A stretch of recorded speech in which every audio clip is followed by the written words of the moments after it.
வணக்கம். நமக்கு எண்கணி ஞானத்தையும், வேத ஜோதிட ஞானத்தையும், ஆன்மீக ஞானத்தை வழங்கிய அனைத்து குருமார்களுக்கும் நன்றி. என்னுடைய வேளையில் இது ஒரு ஜோதிட விளக்க வீடியோ விருப்பம் உள்ளவர்கள் தொடர்ந்து பார்க்கலாம். ஒரு கேள்வி. Bro, please enlighten me. Is it possible in jathagam to predict actual death and does really parikaram works to avoid death? Okay. கேள்வி என்ன அப்படின்னா, ஜாதகத்தில் வந்து ஜோதிடத்தில் ஒருத்தருடைய மரணத்தை கணிக்க முடியுமா? அதுக்கப்புறம் ஏதாவது பரிகாரம் பண்ணி அந்த உயிரை வந்து இந்த மரணத்திலேருந்து காப்பாற்றிட முடியுமா அப்படின்னு கேட்டிங்கன்னா, ஒரு விஷயம். ஒரு ஆத்மா உலகத்தில் பிறக்கும் பொழுதே அந்த ஆத்மா எப்போ இறக்கணும், அந்த ஆத்மாவின் அம்மாவோட இருக்கக்கூடிய பந்தம் எப்போ முடியணும், அப்பாவோட இருக்கக்கூடிய பந்தம் எப்போ முடியணும், உறவுகளோடு இருக்கக்கூடிய பந்தம் எப்போ முடியணும், சகோதர அமைப்புகளில் இருக்கக்கூடிய பந்தம் எப்போ முடியணும் அப்படின்றது அந்த ஒரு குறிப்பிட்ட ஆத்மாவின் ஜாதகத்தில் மட்டும் இல்லாமல் மற்ற அமைப்புகளில் இருக்கக்கூடிய ஜாதகத்துலையும் இருக்கும். ஒரு உதாரணத்தில், ஒரு வீட்டில் அப்பா இறந்து போக போகிறாரு, அப்பாவுக்கு மரணம் வரப்போகுது அப்படின்னா அது அம்மாவின் ஜாதகத்தில் இருக்கும், அவர் பெத்த குழந்தைகள் ஜாதகத்தில் இருக்கும், அவருடைய மனைவி ஜாதகத்தில் இருக்கும், அவருடைய அப்பா ஜாதகத்தில் இருக்கும். அப்போ இது எல்லாமுமே ரெக்கார்ட் ஆன ஒரு விஷயம். ஆல்ரெடி நம்ம பூமிக்கு வரும்போதே நமக்கு இவ்வளோ தான் டைம், இவ்வளோ தான் நமது மூச்சின் கால அளவு அப்படின்னு ஒரு விஷயம் இருக்குது. ஓகேங்களா? அந்த அமைப்புகளில் நீங்கள் வாழ்ந்து முடிச்சுட்டு போவீங்க.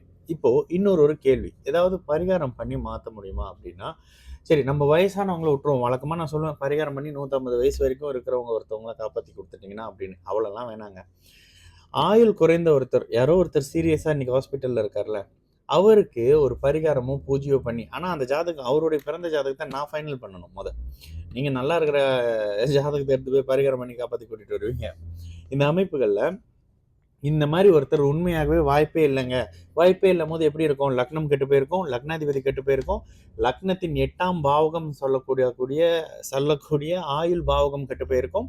இந்த ரெக்கார்ட், இந்த மரணம், பிரிவு, இழப்பு நடக்க போகிறது அப்படின்ற ரெக்கார்ட் அவருடைய சகோதரர் அமைப்புகள்ல, தாய் தந்தை அமைப்புகள்ல, மனைவி அமைப்புகள்ல குறிப்பிடப்பட்ட ஒரு ஜாதகம் எடுத்து வந்து கொடுங்க. அவருக்கு ஒரு பூஜையோ புனஸ்காரமோ பண்ணி எக்ஸ்டெண்ட் பண்ணிருங்க. இந்த இந்த என்ன ஏன்னா நானும் சில வீடியோ பார்க்குறேன். சில விஷயத்தில் வந்து இந்த பொருளை நீங்கள் வச்சுக்கிட்டிங்கன்னா ஏன்னா விபத்தினால மரணம் ஏற்படாது, மரணம் வந்து அகூரமான நிலையில் ஏற்படாது. செவ்வாய் ராகு சம்பந்தப்பட்ட மரணம் விபத்தினால தானங்க இருக்கு. உடல் சிதறி மரணம், ஓகேங்களா? இது செவ்வாய் ராகு சம்பந்தப்பட்டிருக்கக்கூடிய அமைப்புகளில் இதை என்னால் நிரூபிக்க முடியும். ஒரு 10 ஜாதகத்தை எடுத்து ஒரே ஜாதகத்தில் ஒருத்தர் இல்லைங்க, அதை பாருங்க ஆயுள் முடிஞ்சு அவரை நான் காப்பாற்றிட்டேன் அப்படின்னு யாருமே காட்ட முடியாது. இங்கே ஜோதிடம் என்பது ஆன்மீகமாகவோ பரிகாரம் சம்பந்தப்படுற விஷயமாகவோ அப்படின்னு நீங்கள் புரிஞ்சுக்கிறீங்க அப்படின்னா உங்களுடைய புரிதலில் சில மாற்றங்கள் தேவைப்படுது அப்படின்ற மாதிரி விஷயம். ஜோதிடம் என்பது நீங்கள் எங்கே போவீங்க, என்ன ஆவீங்க, எப்படி ஆவீங்க. ஓகே, உதாரணத்துக்கு நேற்று நடந்த 2 சம்பவத்தை சொல்கிறேன். நேற்று ஒரு போய் என்கிட்ட பேசினாருண்ணே, இந்த வருஷம் ஜனவரியில் நான் உங்ககிட்ட ஜாதகம் பார்த்தேனே, அந்த பொண்ணை 2025 ஏப்ரல் மாதத்துக்கு மேலே நீங்கள் கல்யாணம் பண்ணிக்கலாம்னு சொன்னீங்க, ஆனால் இப்போ நாங்கள் கிளாஷ் ஆகிட்டோன்னே. நான் கும்பராசி, அந்த பொண்ணு கும்பராசி. அப்போ அவர்கிட்ட நான் பதில் சொன்னேன், இன்னும் உங்களுக்கு புரியலையா பிரதர், இந்த இடப்பட்ட ஒரு வருஷத்தில் அவங்க உங்களோட உறவில் இருக்காமல் போகிற மாதிரியான ஒரு சம்பவம் அப்படின்றதுனால தான் இந்த வருஷம் வேணாம் அடுத்த வருஷம் கல்யாணம் பண்ணுங்க அப்படின்னு சொன்னேன். இல்லைண்ணே நீங்கள் சொன்னீங்களா அடுத்த வருஷம் கல்யாணம் பண்ணுங்கன்னா அவர் திரும்பி கேட்டு இருந்தாரு. நான் சொன்னேன், உங்களுக்கு இன்னும் நான் என்ன பேசுகிறேன்னே புரியல, 2024 கல்யாணம் பண்ணுங்கன்னு ஏன் சொல்லலைன்னா 2024 நீங்கள் கிளாஷ் ஆயிடுவீங்க. வர்றவங்க கிட்ட இல்லைங்க இது முடியாதுங்க அப்படின்னு நெகட்டிவாலாம் சொல்ல மாட்டேன். 2025 கல்யாணம் பண்ணிக்கிங்கன்னா 2024 அதில் ஏதோ பிரச்சனை வருது அப்படின்ற மாதிரி விஷயம். ஓகேங்களா? இன்னொன்று, ஜக்கார்த்தாலேருந்து ஒருத்தர் பேசினார், ஜாதகத்தை போட்ட உடனேயே சார் நீங்கள் ஆயில் அண்ட் கேஸில் இருக்கீங்களான்னொன்னே அவருக்கு தமிழ் வந்து விளங்குது, ஆனால் தமிழில் அவரால் பேச முடியல. ஓகேங்களா? நான் பேசின எல்லா விஷயத்துக்கும் அவர் அவ்வளோ சந்தோஷப்பட்டார்.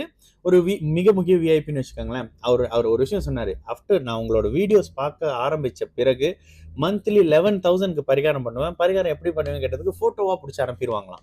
இந்த ஃபோட்டோ பிடிச்சி அனுப்பி இந்தியாவில் பரிகாரம் பண்ணுறேன், இந்த பூஜை பண்ணுறேன், உங்களுக்கு வந்து ஃபோட்டோவாக அனுப்பிடுவாங்க அப்படின்னா உங்களை ஏமாத்துறாங்க.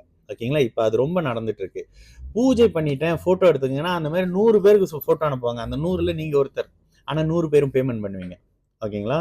இது மாதிரியான அமைப்பு இருக்கும். அவர் என்கிட்ட சொன்ன விஷயம், after I watch your video, நான் எல்லா பரிகாரமும் இம்மீடியட்டாக ஸ்டாப் பண்ணேன் பிரதர், ஸ்டாப் பண்ண பிறகு நல்லா தான் இருக்கேன் அப்படின்னு சொல்லிட்டு சில விஷயத்த அவ்வளோ சந்தோஷமாக பேசினார்.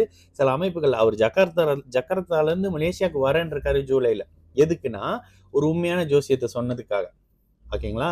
இது மாதிரியான ஜோதிடங்கள் தேவைப்படுகிறது.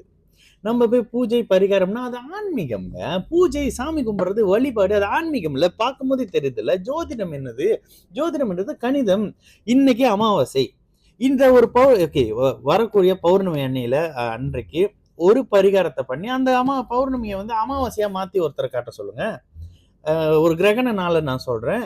பரிகாரம் பண்ணி அந்த கிரகணத்த அப்படியே நிவர்த்தி பண்ணிட சொல்லுங்க. தோஷத்த கழிக்கிற மாரி இது இப்ப இந்த இந்த இந்த கிரகண அமைப்ப அப்படியே கழிச்சு குடுக்க சொல்லுங்க ஒருத்தர. யாராவது ஒருத்தர் இருந்தா நான் ஜோசியம் பார்க்கிறதே விட்டுர்றேன். அந்த மாரி இல்லல்ல. இதெல்லாம் ரிஸ்க் எடுத்து பண்ண மாட்டாங்க. நம்ப ஆள் ரொம்ப ஸ்மார்ட். கடவுள் இருக்கார். சூட்சுமமாக எல்லாம் நடக்குது அப்டின்னுவாங்க. பரிகாரம்லாம் வேலைக்கு ஆகுதுங்க. காச போட்டு வேஸ்ட் பண்ணாதீங்க.